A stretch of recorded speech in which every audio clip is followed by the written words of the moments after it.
नमस्कार, मैं नेहा जैन, सहायक आचार्य भूगोल, श्री प्रताप सिंह बारहट राजकीय स्नातकोत्तर महाविद्यालय, शाहपुरा भीलवाड़ा। आज का विषय बीए द्वितीय वर्ष भूगोल के विद्यार्थियों के प्रश्न पत्र द्वितीय आर्थिक एवं संसाधन भूगोल और एमए पूर्वार्ध भूगोल के प्रश्न पत्र तृतीय आर्थिक भूगोल से संबंधित है। साथ ही यह अन्य भूगोल के परीक्षार्थियों के लिए भी समान रूप से उपयोगी है। आज का हमारा विषय है आर्थिक भूगोल की अभिनव या नूतन प्रवृत्तियाँ, recent trends and economic geography. आर्थिक भूगोल में समय के साथ साथ सर्वाधिक परिवर्तन हुए हैं, क्योंकि भूगोल की प्रकृति और विशेष क्षेत्र अध्ययन विधि अत्यधिक परिवर्तनशील रही है, जो समय और स्थान के साथ साथ परिवर्तनशील होती रही है। वर्तमान में आर्थिक भूगोल में आर्थिक विकास के विभिन्न आयामों, व्यवहारिक समस्याओं और आर्थिक नियोजन का न केवल अध्ययन किया जाता है, बल्कि विकास की संभावनाओं का भी पता लगाया जाता है। आर्थिक भूगोल में हो रहे नवीन परिवर्तनों ने वर्तमान में इसे एक जन उपयोगी विषय बना दिया है। आर्थिक भूगोल की प्रमुख अभिनव या नूतन प्रवृत्तियाँ इस प्रकार हैं। अंतर विषय प्रवृत्ति या प्रकृति का विकास। भूगोल में अंतर विषय प्रकृति सदैव से विद्यमान रही है, लेकिन आर्थिक भूगोल में विगत 4-5 दशकों से इस प्रवृत्ति का विकास अधिक हुआ है। इसमें सामाजिक और प्राकृतिक विज्ञानों का समावेश हो रहा है। आर्थिक भूगोल में सबसे अधिक अर्थशास्त्र के नवीन तथ्यों को सम्मिलित किया जा रहा है। अर्थव्यवस्था के विविध आयामों और आर्थिक क्रियाओं के आर्थिक पक्ष को लेकर आर्थिक भूगोल उन्हें भौगोलिक परिवेश में प्रस्तुत कर रहा है। उत्पादन, विनिमय, उपभोग से संबंधित सिद्धांत जो पूर्व में केवल अर्थशास्त्र में अध्ययन किए जाते थे, आज आर्थिक भूगोल में प्रमुखता से लिए जाते हैं। समाजशास्त्र, राजनीतिक शास्त्र, लोक प्रशासन से भी आर्थिक भूगोल संबंधित है। प्राकृतिक तथ्यों का अध्ययन करते समय वनस्पति विज्ञान, जैव विज्ञान, पर्यावरण विज्ञान, भूगर्भ शास्त्र, जलवायु विज्ञान आदि की भी इसमें सहायता ली जाती है। प्राकृतिक तथ्यों का आर्थिक क्रियाओं पर प्रभाव अत्यधिक पड़ता है, इसीलिए इनके माध्यम से वर्तमान स्वरूप और भविष्य के आर्थिक परिदृश्य का अध्ययन इसमें सम्मिलित किया जाता है। इस प्रकार ये स्पष्ट होता है कि आर्थिक भूगोल की प्रकृति में इस परिवर्तन के कारण इसका जो स्वरूप है वो अत्यधिक व्यवहारिक हो गया है। आर्थिक भूगोल की दूसरी प्रमुख अभिनव विशेषता है विशिष्टीकरण। आर्थिक भूगोल में वर्तमान में अत्यधिक विशिष्टीकरण हो गया है, जो इसके विकसित होने की प्रवृत्ति का स्पष्ट परिचायक है। आर्थिक भूगोल की विभिन्न शाखाएं जैसे कृषि भूगोल, औद्योगिक भूगोल, संसाधन भूगोल, परिवहन भूगोल, विपणन भूगोल, व्यापारिक भूगोल, पर्यटन भूगोल आदि विकसित हुई हैं, जो इसमें हो रहे विशिष्टीकरण का परिचायक है। ये सभी शाखाएं एक और आर्थिक भूगोल का प्रमुख अंग है, तो दूसरी ओर ये शाखाएं स्वतंत्र रूप से भी विकसित हो रही हैं, और जिसके कारण आर्थिक भूगोल का क्षेत्र न केवल व्यापक हुआ है, बल्कि और भी अधिक उपयोगी हो गया है।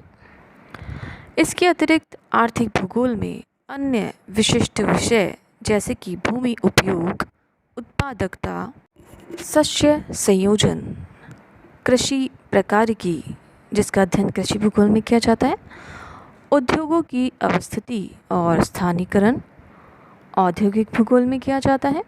परिवहन जाल विश्लेषण, संयोजकता, परिवहन प्रवाह आदि परिवहन भूगोल में अध्ययन में सम्मिलित है। खुदरा थोक व्यापार, सामयिक बाजार, व्यापारिक क्षेत्र, नगरीय व्यापारिक भूमि उपयोग विपणन भूगोल से संबंधित है।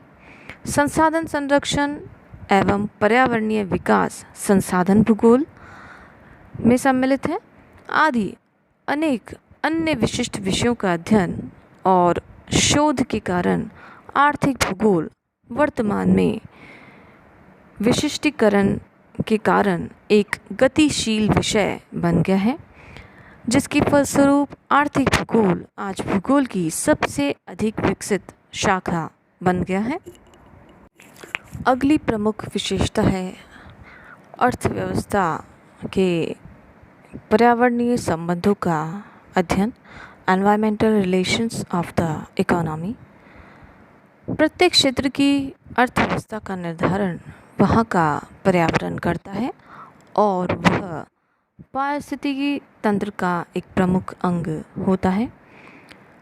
होडर तथा ली महोदय ने अर्थव्यवस्था एवं पारिस्थितिकी तंत्र के समन्वय को स्पष्ट करने हेतु अपनी पुस्तक इकोनॉमिक ज्योग्राफी में स्पष्ट किया है कि पारिस्थितिकी तंत्र, उत्पादक इकाई, उपभोक्ता और संसाधनों के मालिक सम्मिलित रूप से एक दूसरे को न केवल प्रभावित करते हैं बल्कि उसे नियंत्रित भी करते हैं।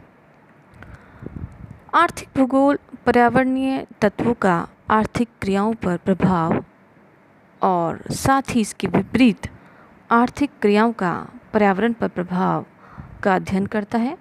साथ ही इनके विकास की एक नई दिशा का मार्ग भी प्रशस्त करता है। अगली प्रमुख विशेषता या प्रवृत्ति है स्थानिक या क्षेत्रीय प्रारूप। आर्थिक भूगोल में स्थानिक प्रारूप का विवेचन वर्तमान में अधिक प्रचलित हो रहा है।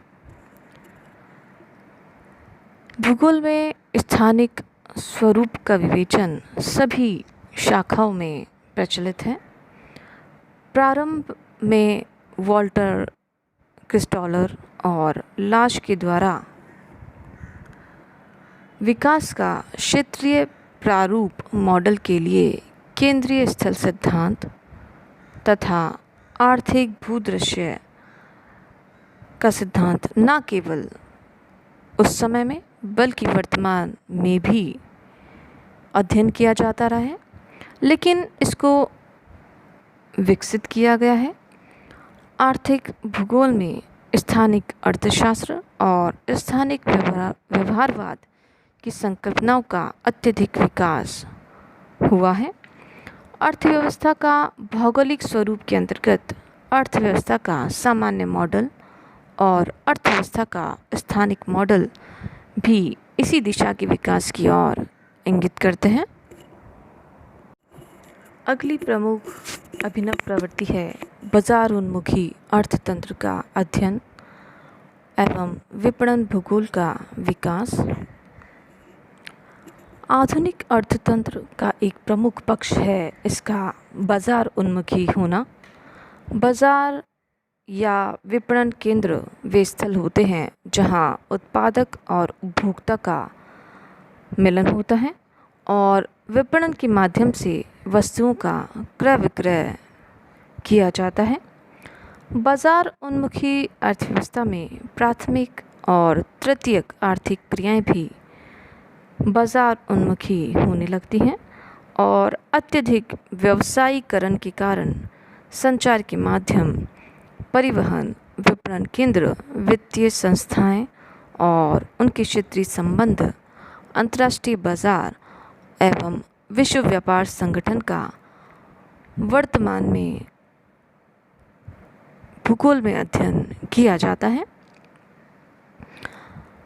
बाजार केंद्र, व्यापारिक केंद्र, विपणन केंद्र आर्थिक भूगोल में महत्वपूर्ण हैं और इनकी इसी महत्वपूर्ण या महत्ता के कारण विपणन भूगोल का वर्तमान में अधिक विकास हुआ है।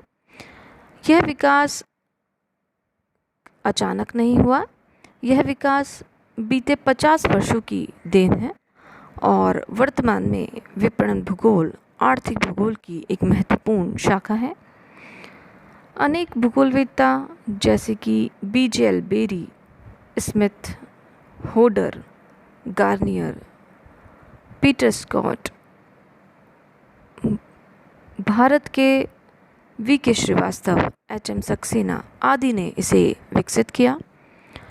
इसके अंतर्गत बाज़ार और बाज़ार तंत्र का विकास, विपणन की प्रणालियाँ, थोक व्यापार, खुदरा व्यापार, सामयिक बाज़ार, नगरीय व्यापारिक भूमि उपयोग, व्यापारिक क्षेत्र, व्यापारिक नियोजन आदि कई विविध पक्षों का विश्लेषण किया जाता है। विपणन भूगोल ने आर्थिक भूगोल में अनेक नवीन तथ्यों का समावेश किया है, जिससे आर्थिक भूगोल की अभिनव प्रवृत्तियों को एक नवीन दिशा मिली है। इस प्रकार ये आर्थिक भूगोल की कुछ प्रमुख अभिनव प्रवृत्तियों को भाग 1 के अंतर्गत हमने जाना है। इसके आगे के भाग 2 के अंतर्गत हम आर्थिक भूगोल की कुछ और प्रमुख अभिनव प्रवृत्तियों का अध्ययन करेंगे। धन्यवाद।